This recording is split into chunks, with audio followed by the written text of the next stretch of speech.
Why Taiwan is losing its friends. As of 2023, Taiwan has diplomatic relations with 13 states.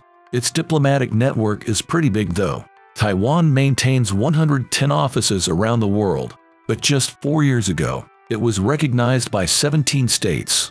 China, on the other hand, is almost universally recognized. It maintains a whopping 256 diplomatic posts in 171 countries. And for every friend Taiwan loses, China gains one. Honduras became the latest country to sever ties with Taiwan. In March 2023, it cut the decades-long bilateral relations. But why is this happening? The first thing to understand is that there's no Taiwan. The island calls itself the Republic of China, ROC. It is in this capacity that it used to be recognized. But in 1971, it became the first and only country to lose UN membership. The reasons are peculiar. The Republic of China used to encompass the entire country. It was formed in 1911 after the last dynasty was overthrown. At the time, Taiwan was ruled by Japan. After World War II, the ROC took control of the island, but the Chinese Civil War was still raging. It was fought between communists and nationalists. In 1949, Mao Zedong's communists prevailed on the mainland. The nationalist government fled to Taiwan. They established the Republic of China. In exile, the country insisted it was the only legitimate Chinese government. The ROC was one of the founding members of the UN.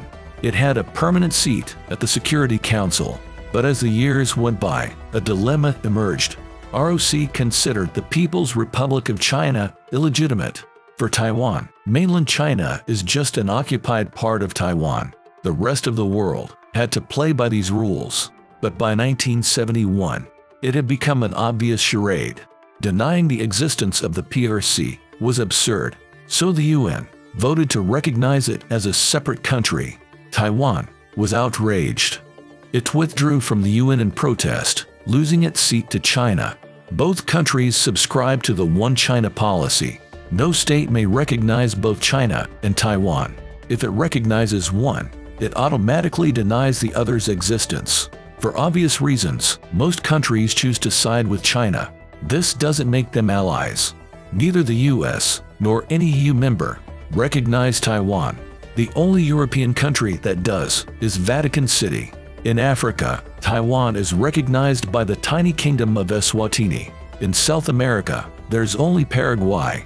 Taiwan also enjoys recognition from Haiti, Guatemala, and Belize. The rest are all small island countries like Nauru, Tuvalu, and St. Lucia. But what about the countries whose support it is lost? China employs the oldest trick in the book, money. Beijing's policies are often called checkbook diplomacy. China offers countries cash or loans to switch allegiances. Honduras, for example, was drowning in debt. It needed the extra investment that China offers. Other Chinese methods include bribes and threats. Diverting Chinese tourism may make or break a small country's economy. Taiwan has tried pursuing checkbook diplomacy as well. It recently offered Micronesia a $50 million gift to switch allegiances. The impoverished nation of Nauru has been bribed by both parties.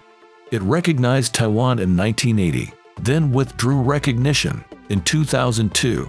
In 2005, it recognized Taiwan again. Taiwan increased Nauru's monthly stipend. But of course, China has more money to throw around.